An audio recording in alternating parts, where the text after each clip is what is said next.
Hello दोस्तों, एक बार फिर से स्वागत है आपका हमारे यूट्यूब चैनल शिखर स्टडी पॉइंट पर। दोस्तों, आज के इस वीडियो में हम बात करेंगे उत्तराखंड के 30 महत्वपूर्ण क्वेश्चनों की, जो कि आपके आगामी सभी एग्जामों के लिए महत्वपूर्ण होगा। जैसे कि उत्तराखंड पुलिस कांस्टेबल एसआई दोनों, पीडीओ वीपीडीओ कनिष्ठ सहायक पटवारी या जिसमें भी उत्तराखंड पूछी जाती है, आप इस वीडियो को अंत तक देख सकते हैं।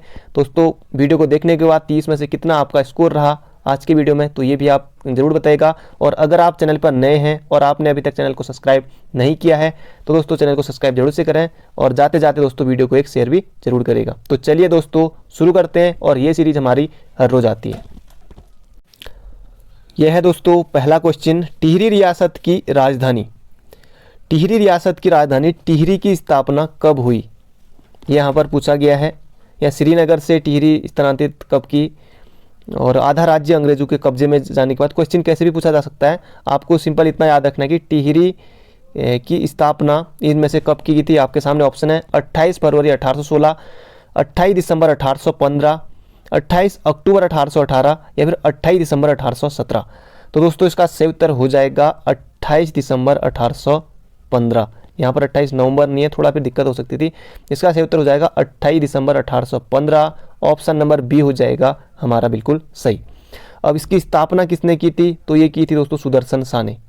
सुदर्शन साने जो कि टिहरी रियासत के पहले नरेश यानी कि पहले राजा थे, ये आपको बिल्कुल याद रखना है। सुदर्शन साने इसकी स्थापना की थी 28 दिसंबर 1815 को। एक क्वेश्चन ये किसने की थी, सुदर्शन साने। एक क्वेश्चन आपका ये बन जाता है, श्रीनगर से टिहरी आधा राज्य जब अंग्रेजों के कब्जे में चले गया था उसके बाद। और सुदर्शन शाह कब से कब तक थे, 1815 से 1859 तक सुदर्शन शाह थे।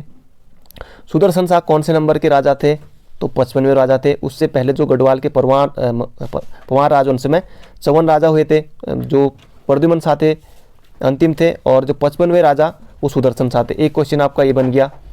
जो टिहरी राज्य स्थापना दिवस है दोस्तों, इसको भी मनाया जाता है किस रूप में, रेस्टोरेशन डे के रूप में। रेस्टोरेशन डे के रूप में ये मनाया जाता है। बाकी बहुत सारे फैक्ट हैं सुदर्शन शाह के बारे में और टिहरी रियासत का इतिहास के बारे में, आगे हम देखते रहेंगे क्योंकि हर रोज़ हमारी सीरीज आती है। टिहरी की जनता दोस्तों सुदर्शन शाह को बोलंदा बद्रिश के नाम से भी बुलाती थी, तो ये आप बिल्कुल याद रखेगा। इसकी जो इसका सही उत्तर हो जाएगा टिहरी स्थापना 28 दिसंबर 1815।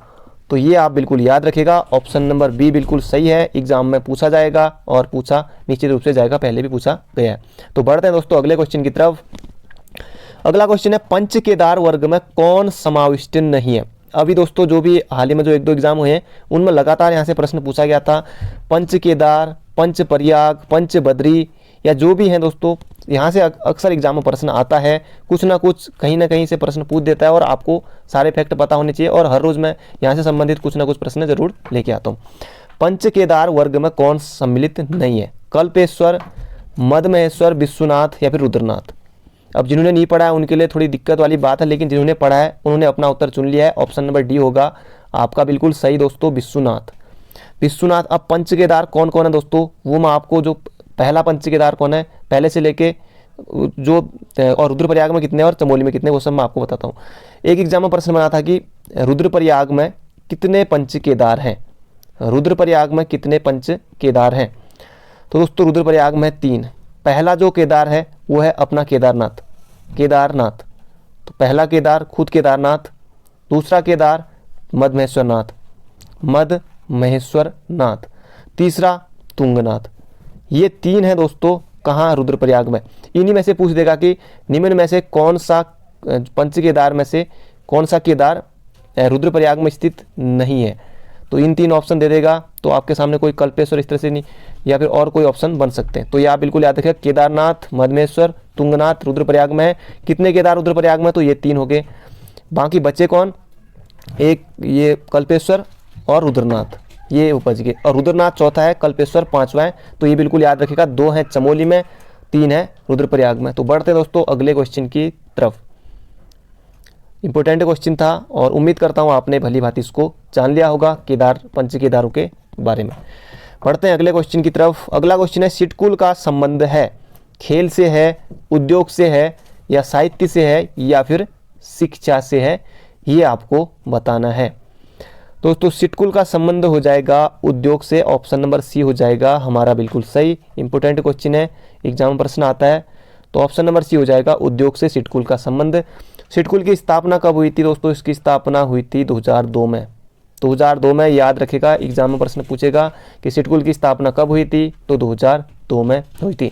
और सिडकुल भारत का प्रथम औद्योगिक विकास निगम भी है, ये भी आप बिल्कुल याद रखेगा। तो सिडकुल का संबंध उद्योग से। बढ़ते हैं अगले क्वेश्चन की तरफ। अगला क्वेश्चन है, हप्पी वैली पर्यटक स्थल स्थित है मसूरी, चंबा, चंबा टिहरी में, देहरादून या फिर थलकेदार। अब थलकेदार तो पिथौरागढ़ में है। दोस्तों इसका सही उत्तर हो जाएगा हप्पी वैली पर्यटक स्थल है, ये है मसूरी में। तो मसूरी में है। इस तरह से भी क्वेश्चन एग्जाम में बन जाते हैं कि कौन सा पर्यटक स्थल कहाँ है, या इस तरह के। हप्पी वैली मसूरी में है। और भी दोस्तों जो देहरादून में बहुत सारे पर्यटक स्थल हैं, जैसे कि फन वैली है, फन वैली, भागीरथी रिसोर्ट्स, वो भी देहरादून में ही है। और रामताल गार्डन, ये भी देहरादून में है। और रामताल गार्डन चक्राता में। और देववन, ये भी दोस्तों देहरादून में। बाकी बहुत सारे हैं देहरादून में। वैसे दून वालों के मज़े हैं, इतने सारे इनके लिए बहुत जो है पर्यटक स्थल हैं और भी अच्छे खासी जगह है। तो वो हैप्पी वैली जो है ये मसूरी के पास है, तो मसूरी में आप बिल्कुल याद रखिएगा। बढ़ते हैं अगले क्वेश्चन की तरफ। अगला क्वेश्चन है, फुटबॉल को राज्य खेल घोषित किया कब किया गया, ये आपको बताना। अब आप कहेंगे ये जब मैं 6ठी 7वीं में पढ़ता था तब से मुझे याद है, लेकिन दोस्तों एग्जाम में 1 नंबर सबको मिलेगा इसके लिए, ऐसा अगर आपको सही है, आपका गलत नहीं होना चाहिए। फुटबॉल को राज्य खेल घोषित कब किया गया? 2011 में, 2001 में, 2000 में या फिर 2007 में। तो दोस्तों इसका सही उत्तर हो जाएगा ऑप्शन नंबर ए, 2011 में फुटबॉल को राज्य खेल घोषित किया गया। तो ऑप्शन नंबर ए हो जाएगा हमारा बिल्कुल सही। इसकी कोई डेट तो दोस्तों आज तक ये 5-6 बार जितनी बार भी पूछा गया, लेकिन इसकी डेट तो कभी नहीं आई, सिर्फ सन आया कि फुटबॉल को राज्य खेल कब घोषित किया गया, 2011 में। और इस तरह से पूछा गया कि उत्तराखंड का राज्य खेल क्या है, फुटबॉल, हॉकी, इस तरह से, तो फुटबॉल है। तो ये भी आप बिल्कुल याद रखेगा। अगला क्वेश्चन है, कुमाऊं की दानपुर घाटी स्थित है अल्मोड़ा में, और नैनीताल में, बागेश्वर में या फिर चंपावत में, या फिर उत्तराखंड की, या फिर दानपुर घाटी कहाँ स्थित है, सिर्फ इस तरह से भी पूछा सकता है। यहाँ पर कुमाऊं की दानपुर घाटी है, तो कुमाऊं के जिले। सिंपल यहाँ पे रहता है कुमाऊं दानपुर घाटी कहाँ स्थित है, तो फिर गढ़वाल के जिले भी दे सकता था। इसका सही उत्तर हो जाएगा दोस्तों बागेश्वर में, दानपुर घाटी बागेश्वर में। तो ऑप्शन नंबर डी बिल्कुल याद रखिएगा। दारमा, ब्यास घाटी पिथौरागढ़ में है, चमोली में बहुत सारी घाटियाँ हैं, नीति, माड़ा, सब ये सब आपको याद रखिएगा। अलकनंदा घाटी, बहुत सारी घाटियाँ हैं। तो ऑप्शन नंबर बी हो जाएगा, डी हो जाएगा हमारा बिल्कुल सही, दानपुर घाटी। ऑप्शन नंबर डी ये है बागेश्वर में। अगला क्वेश्चन है, टनकपुर नगर की स्थापना कब हुई? 1870 में, 1877 में, 1875 में या फिर 1880 में? टनकपुर नगर की स्थापना दोस्तों हुई थी 1880 में। तो ये बिल्कुल आप याद रखेगा, एग्जाम में बना है प्रश्न टनकपुर से। टनकपुर नगर की स्थापना 1880 में। टनकपुर का पुराना नाम था ग्रास्टीनगंज, ग्रास्टीनगंज। तो ये बिल्कुल आप याद रखेगा, एग्जाम में प्रश्न बनता है। टनकपुर किसका प्राचीन नाम ग्रास्टीनगंज था? तो टनकपुर। टनकपुर को बसाने का श्रेय जाता है किसको? मिस्टर टलक को। तो ये भी बिल्कुल याद रखेगा, एग्जाम में प्रश्न बनता है और निश्चित रूप से आगे भी बनेगा 1880 में। और दोस्तों जो ब्रह्मदेव मंडी आपने पढ़ी होगी उसमें चंदुवंश में, तो ब्रह्मदेव मंडी दोस्तों उससे पहले जब कब बही थी, वो भी 1880 में बह गई थी। ब्रह्मदेव मंडी भी 1880 में बह गई थी। ये जो टनकपुर के आसपास है, और टनकपुर आसपास दोस्तों ये पड़ता है चंपावत में। चंपावत में, और टनकपुर चंपावत की तहसील भी है। चंपावत की जो 5 तहसील हैं उनमें टनकपुर भी है। नहीं, टनकपुर नहीं है, पूर्णागिरी है तहसील, पूर्णागिरी, पूर्णागिरी में ही आता है टनकपुर। फिर वहाँ से आगे को बनबसा तक है, पर बनबसा भी चंपावत में आता है। फिर वहाँ से खटीमा जो आगे को आता है वो आता है उधम सिंह नगर में। तो ये बिल्कुल आप याद रखेगा।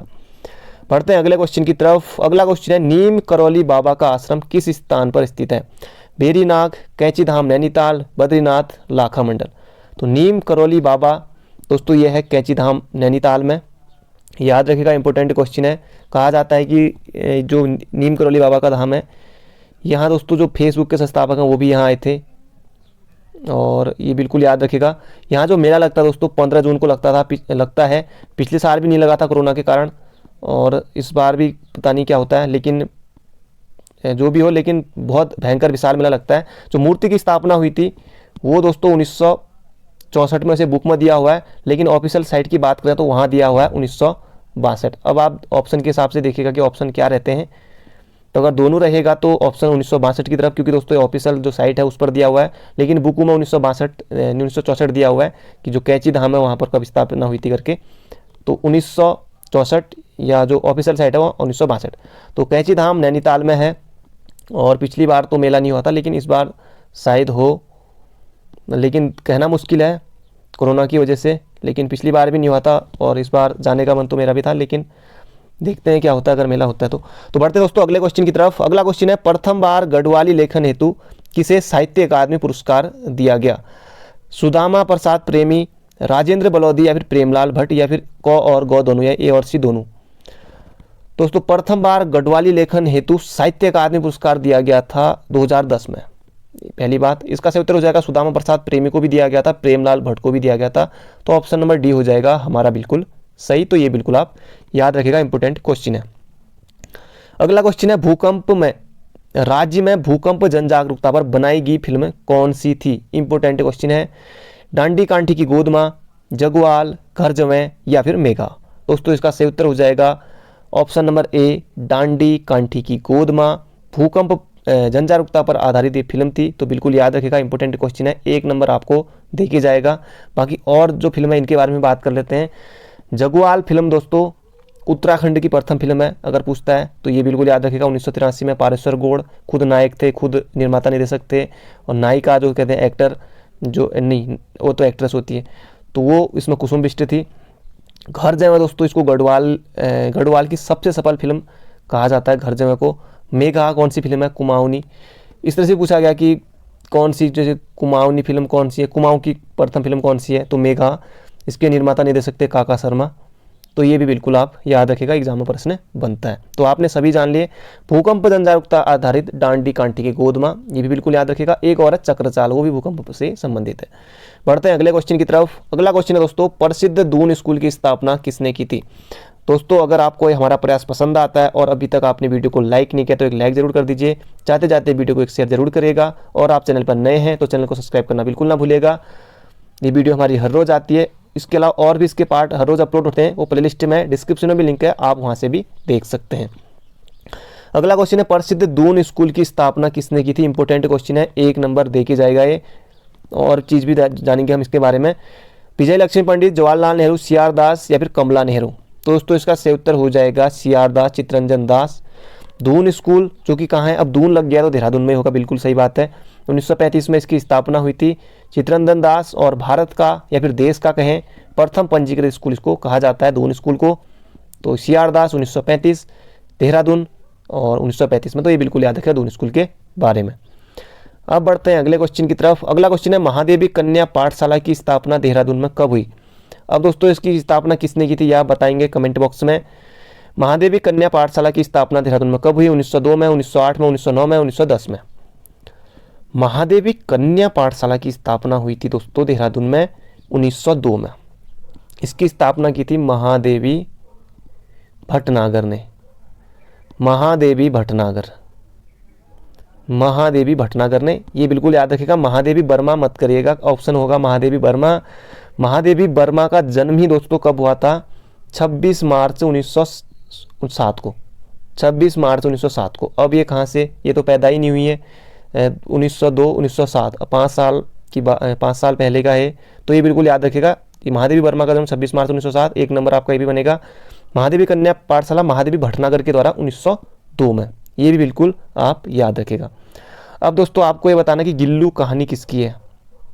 गिल्लू कहानी किसकी है दोस्तों? कल को जब हिंदी की वीडियो आएगी तब मैं आपको बताऊंगा कि गिल्लू कहानी किसकी है। तो आप लोग पहले ही कमेंट करके बता दीजिएगा ताकि और लोग भी इसके बारे में जान सके। तो गिल्लू कहानी कमेंट बॉक्स में जरूर बताइएगा कि किसकी है। डैश करके लिखेगा गिल्लू, और फिर डैश करके लिखेगा कि किसकी है, क्योंकि फिर आप सीधे जिनकी कहानी है फिर आप वो लिखेंगे तो इसी तरह से याद रहता नहीं। अगला क्वेश्चन है, Himalaya action and research centre हॉर्क की स्थापना कब हुई थी? दोस्तों ये क्वेश्चन परीक्षा वाणी में भी है, अगर आपने अच्छे से पढ़ा है तो बिल्कुल आपका 1 नंबर है। कहाँ स्थापित, कहाँ है ये भी आपको बताऊंगा इस वीडियो में। Himalayan action and research centre हॉर्क की स्थापना कब हुई? 1980 में, 85 में, 82 में, या फिर 88 में? तो दोस्तों इसका सही उत्तर हो जाएगा 1988 में। और कहाँ ज़्यादातर मिलेंगे आपको? देहरादून में। तुक्का भी मारना हो तो देहरादून आप मार सकते हैं ज़्यादातर में। तो देहरादून में Himalayan action and research centre की स्थापना देहरादून में और 1988 में, बिल्कुल याद रखेगा। अगला क्वेश्चन है, उत्तराखंड राज्य में कांचुला खर्क है जड़ी बूटी शोध केंद्र, मत्स्य पालन शोध केंद्र, कस्तूरी मृग संरक्षण एवं प्रजनन केंद्र, या इनमें से कोई नहीं। उत्तराखंड में दोस्तों कांचुला खर्क है कस्तूरी मृग संरक्षण एवं प्रजनन केंद्र। तो ऑप्शन नंबर सी हो जाएगा हमारा बिल्कुल सही। अब दोस्तों ये है कहाँ, तो ये है कस्तूरी मृग प्रजनन एवं संरक्षण केंद्र, ये है अपने चमोली जनपद में। चमोली में स्थापना कब हुई थी? 1977 1982? 1982 में हुई थी इसकी स्थापना। ये भी बिल्कुल याद रखेगा, एग्जाम में प्रश्न बनता है 1982 में और 1977 में। 1977 में दोस्तों मेहरुड़ी की स्थापना हुई थी। मेहरुड़ी कस्तूरी मृग अनुसंधान इसकी स्थापना हुई थी। तो मेहरुड़ी दोस्तों किस जनपद में, ये आप कमेंट बॉक्स में बताइएगा। मेहरुड़ी किस जनपद में है, ये आप कमेंट बॉक्स में बताइएगा। तो ये बिल्कुल आप याद रखेगा, इतने क्वेश्चन यहाँ से बनते हैं। और जड़ी बूटी शोध संस्थान दोस्तों, ये जड़ी बूटी शोध ये दोस्तों गोपेश्वर में है। जड़ी बूटी ये है गोपेश्वर में, जड़ी बूटी शोध संस्थान ये है गोपेश्वर में। तो ये भी बिल्कुल याद रखेगा। अगला क्वेश्चन है भीमगोड़ा बैराज कहाँ पर स्थित है? टनकपुर में, कोटद्वार में, काशीपुर में, हरिद्वार में। भीमगोड़ा बैराज दोस्तों इसका सही उत्तर है हरिद्वार में है। भीमगोड़ा हरिद्वार में, ऑप्शन नंबर डी बिल्कुल इसका सही हो जाएगा। ये भीमगोड़ा दोस्तों वही है जब गोरखा काल में ये दास प्रथा का केंद्र भी हुआ करता था।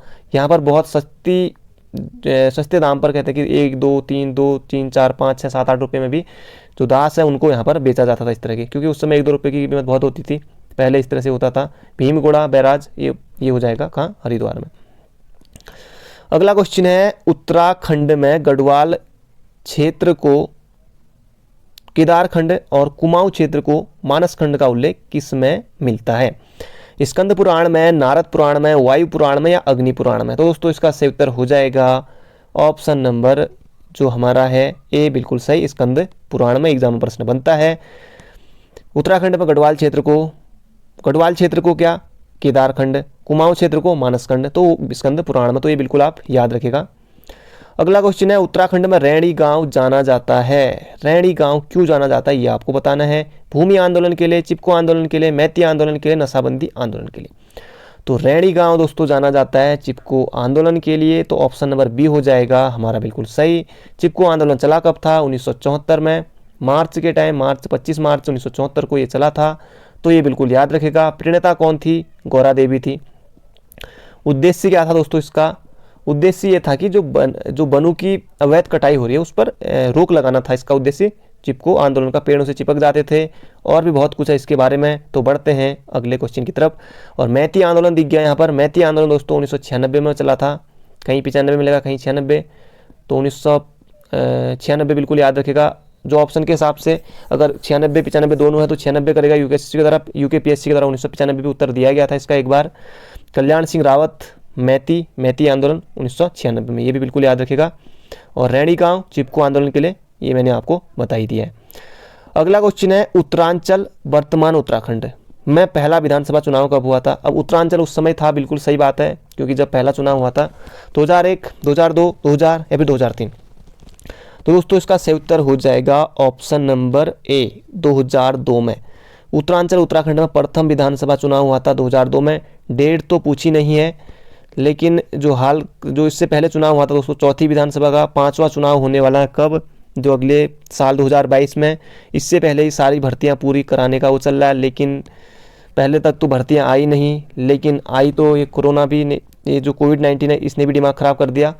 लेकिन अब पेपर पीछे खिसक रहे हैं, लेकिन आप लोग तैयारी मत छोड़िएगा, पेपर होगा। और जो दोस्तों प्रथम विधानसभा चुनाव है 2002 में, ये लेकिन हुआ कब था दोस्तों? ये जो जब आपका जो फेवरेट डे है वो होता है फरवरी में, 14 फरवरी को। तो उस दिन ये चुनाव हुए थे 2002 में, 14 फरवरी 2002 को। और प्रथम निर्वाचित मुख्यमंत्री बने थे इसमें एन.डी. तिवारी बने थे उसमें प्रथम निर्वाचित मुख्यमंत्री। ये थोड़ा दोस्तों इस तरह का आ गया। अंग्रेजों द्वारा उत्तराखंड में चाय का बीज मंगवाया गया था, तो चीन से मंगाया गया था। चाय चीनी शब्द भी है, हिंदी में भी काम आएगा। और चाय का बीज मंगाया था उत्तराखंड में चीन से। किसने मंगाया था? अंग्रेजों ने। तो ऑप्शन नंबर ए हो जाएगा हमारा बिल्कुल सही। बढ़ते हैं अगले क्वेश्चन की तरफ। अगला क्वेश्चन है दोस्तों, एक तरफ वाइल्ड लाइफ सेंचुरी दी हुई है, एक तरफ जनपद दिए हुए हैं। आपको दोस्तों अगर नहीं भी आ रहा है, एक दो तो कुछ तो पता ही होंगे आपको, वरना 4 दिए हैं यहाँ पर, 3 ही ऑप्शन है, लेकिन आपको एक दो कोई ना कोई जरूर पता होगा, आप उत्तर कर सकते हैं। विंसर वाइल्ड लाइफ सेंचुरी दोस्तों ये है अल्मोड़ा में 1988 में। अस्कोट पिथौरागढ़ में। अपने आप ही मालन पशु विहार पौड़ी में। तो अस्कोट की स्थापना 1986 में। 600 वर्ग किलोमीटर इसका क्षेत्रफल है। 599 दशमलव छोड़ दीजिए 600 के आसपास याद रखिए। 1986 में अस्कोट। कई बार एग्जाम पूछा गया कि अस्कोट की स्थापना कब हुई थी। विंसर की स्थापना 1988 में, सॉरी मैंने पौड़ी लगा दिया। विंसर, अल्मोड़ा, अस्कोट, पिथौरागढ़, मालन पशु विहार पौड़ी। तो ये बिल्कुल आप याद रखिएगा। अगला क्वेश्चन है उत्तराखंड में विद्युत व्यवसाय का विनियमन एवं विद्युत दरों का निर्धारण किसके द्वारा किया जाता है। उत्तराखंड पावर ग्रिड कारपोरेशन के द्वारा, राज्य की हाइड्रो डेवलपमेंट कारपोरेशन के द्वारा, उत्तराखंड जल विद्युत नियामक आयोग द्वारा, या फिर पावर ट्रांसमिशन कारपोरेशन द्वारा। तो दोस्तों इसका सही उत्तर हो जाएगा ऑप्शन नंबर सी, उत्तराखंड विद्युत नियामक आयोग द्वारा। ऑप्शन नंबर सी बिल्कुल आप याद रखिएगा। अगला क्वेश्चन है उत्तराखंड सरकार द्वारा वीर चंद्र सिंह गढ़वाली के नाम पर एक योजना चलाएगी। यह योजना संबंधित है स्वास्थ्य से और जल स्रोत से, स्वरोजगार से, साक्षरता से। दोस्तों इसका सही उत्तर हो जाएगा ऑप्शन नंबर बी, स्वरोजगार से। आई कब थी, तो यहाँ पर मैंने लिखा हुआ है 1 जून 2002। तो ये भी बिल्कुल याद रखिएगा। वीर चंद्र सिंह पर्यटन स्वरोजगार योजना स्वरोजगार से संबंधित है और 1 जून 2002 को आई थी। 40 लाख तक का इसमें ले सकते हैं लोन। तो बढ़ते हैं अगले क्वेश्चन की तरफ। अगला क्वेश्चन है, ये भी थोड़ा इस तरह का दिख रहा है, फिर भी कोई ना हम देख लेंगे। 1962 में भारत चीन युद्ध के समय किसे परमवीर चक्र दिया गया। मेजर सोमनाथ शर्मा, विक्रम बन्ना, योगेंद्र यादव, मेजर शैतान सिंह। दोस्तों इसका सही उत्तर हो जाएगा मेजर शैतान सिंह को दिया गया था 1962 में। Option number D. Major Somnath Sharma को दिया गया था 1947 में। तो ये भी बिल्कुल आप याद रखिएगा।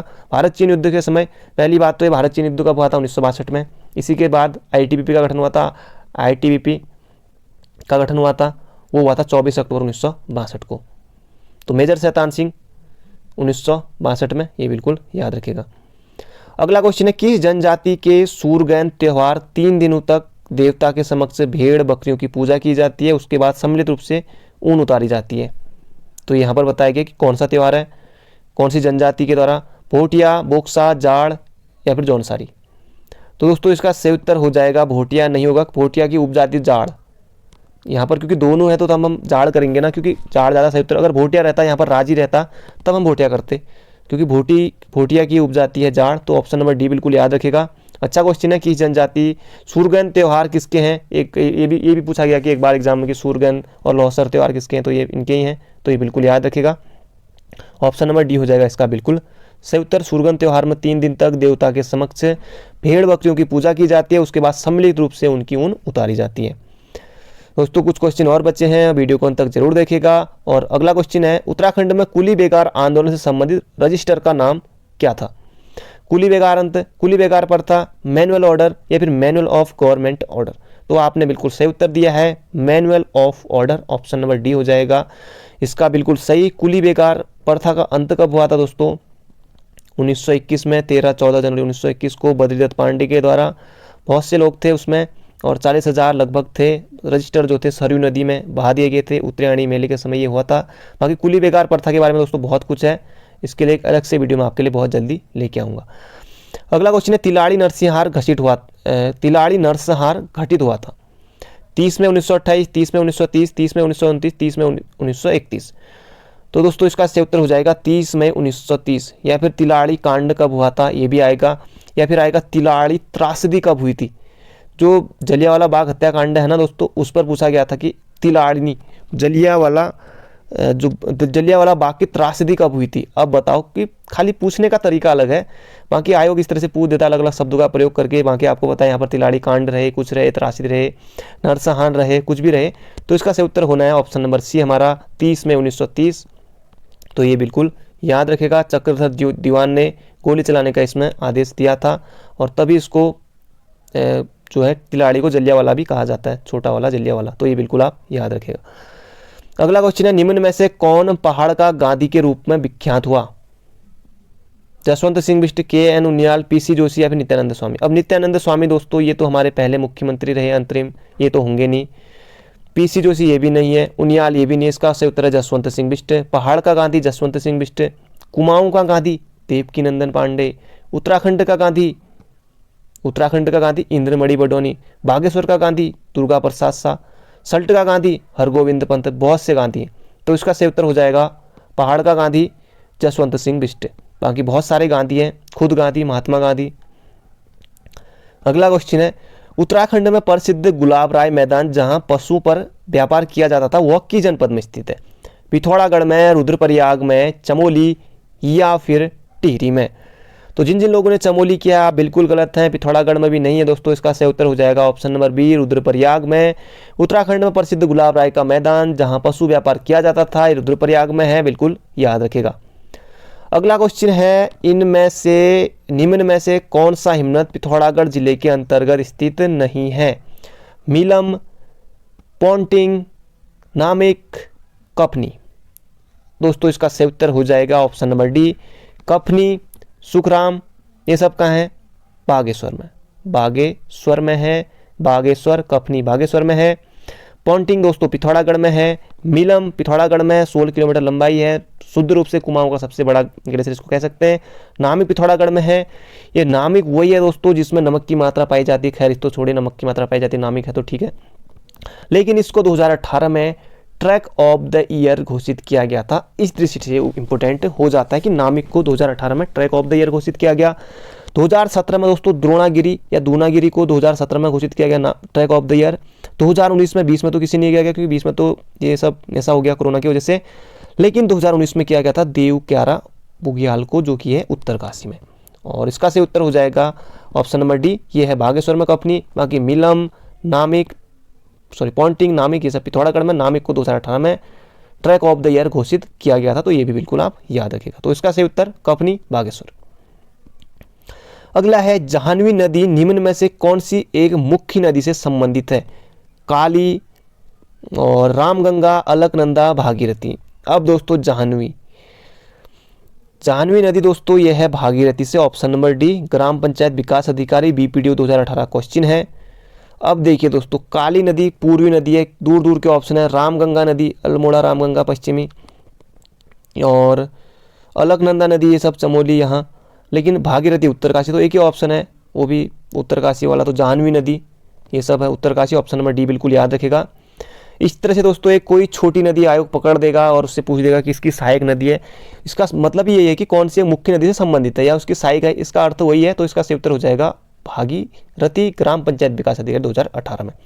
आज का हमारा आखिरी क्वेश्चन, 2011 के अनुसार कितने जिलों की जनसंख्या 10 लाख से अधिक है? 5, 3, 2, 1? तो इसका सही उत्तर हो जाएगा 3। कौन कौन से? सबसे ज़्यादा जिसकी जनसंख्या है पहले नंबर पाएगा हरिद्वार, हरिद्वार के बाद देहरादून, देहरादून तीसरे नंबर पर उधम सिंह नगर। अब है भी इनकी जनसंख्या 18 लाख के आसपास 2011 के अनुसार। इसके 16 लाख के अनुसार 16 लाख कितनी है, 96 हज़ार। और इसकी उधम सिंह नगर की भी 16 लाख कितनी है। अब ये देखिए, इन 3 जनपदों में दोस्तों उत्तराखंड की 51% जनसंख्या निवास करती है, 3 जनपदों में। अब देखिए 50 से भी ज़्यादा इतने हैं, बाकी और में 10 लाख के आंकड़ा भी पार बहुत कम लोग, लेकिन इस बार हो जाएंगे। अब जब 2021 की आएगी तो निश्चित रूप से आपको 5 या 6 जनपद देखने को मिलेंगे जिनकी जो है कि 10 लाख से ज़्यादा होगी। और ये 20 लाख से ऊपर पहुंचेंगे, 20-22 लाख ये पहुंचेंगे। ये जो टॉप जनपद है, जैसे कि मैंने आपको बताया, देहरादून सबसे पहले, हरिद्वार, और हरिद्वार के बाद देहरादून, देहरादून के बाद उधम सिंह नगर।